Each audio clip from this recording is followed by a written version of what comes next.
Hi, my name's Keith Nickel, and today what I'd like to show you is how to install these Turnamic bindings on this Rossignol ski.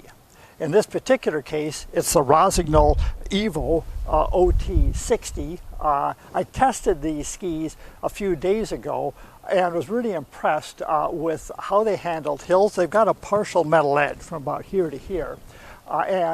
So in the springtime, when conditions get a bit icy or crusty, these skis might be a great tool for handling not only the tracks, but the OT stands for off-trail.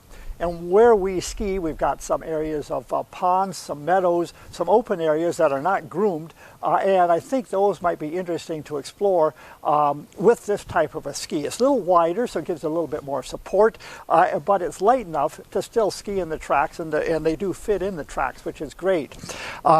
Another nice thing about putting on these bindings, it doesn't require any tools. You just simply put them into place, but the installation is not intuitive, not obvious, so that's why I'm going to show you how to do that.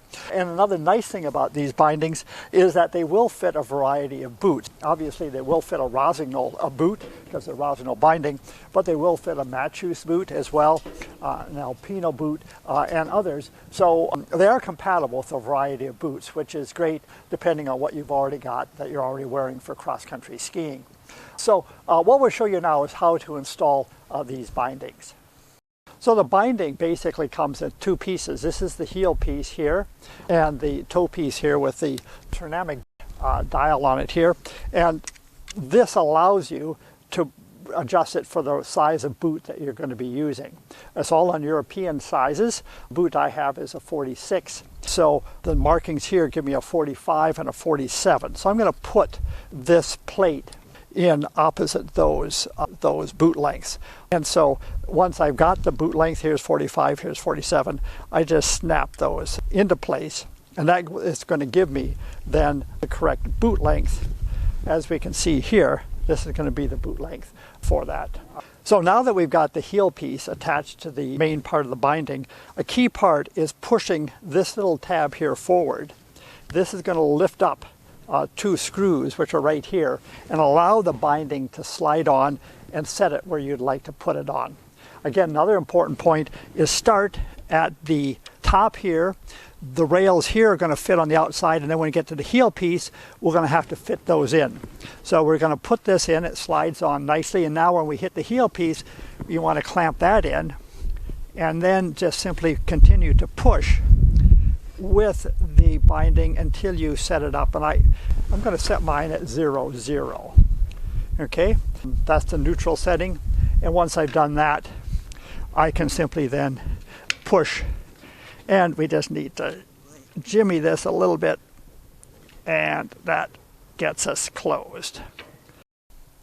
So this tab right here is crucial in terms of depressing it to allow the binding to move to install it.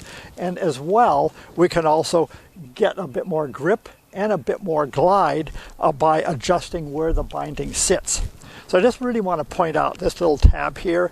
We push it in like this, and this is what's going to allow our binding to slide like this.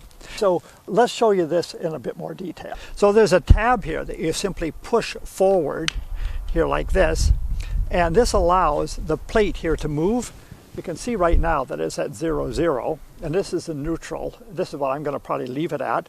But if you want to get a bit more grip, there's +1, +2, and +3, and you can see that sliding the whole binding forward to give you better grip. If you want better glide, you can, there's 0, 0 again, and now there's -1, -2, and then there's -3. So it gives a little bit of, depending on what kind of snow you're on, you're going up or down, you can adjust the binding pretty simply like that. And then simply it says here close, we're just going to push that forward to close that. So let's just recap. Installing these bindings is pretty simple. You don't need any tools. You can also adjust it. I'm leaving mine at 0, 0, but you can get a bit more grip or a bit more glide depending on the snow situation and so forth. To actually use the binding, pretty simple. You just turn it to put the boot in here and then close it up. Make sure these are aligned like this. Don't have it, like this or like this like this, that's not going to close it, so make sure they're aligned. And then when you want to get out of the binding, you can simply turn it like that. You can also insert your ski pole in here and use that to twist it, but if that doesn't work, you can always just lean over and use your fingers. If you like this video, give it a thumbs up, subscribe to my channel, share it with skiers you think might benefit. Thanks for watching.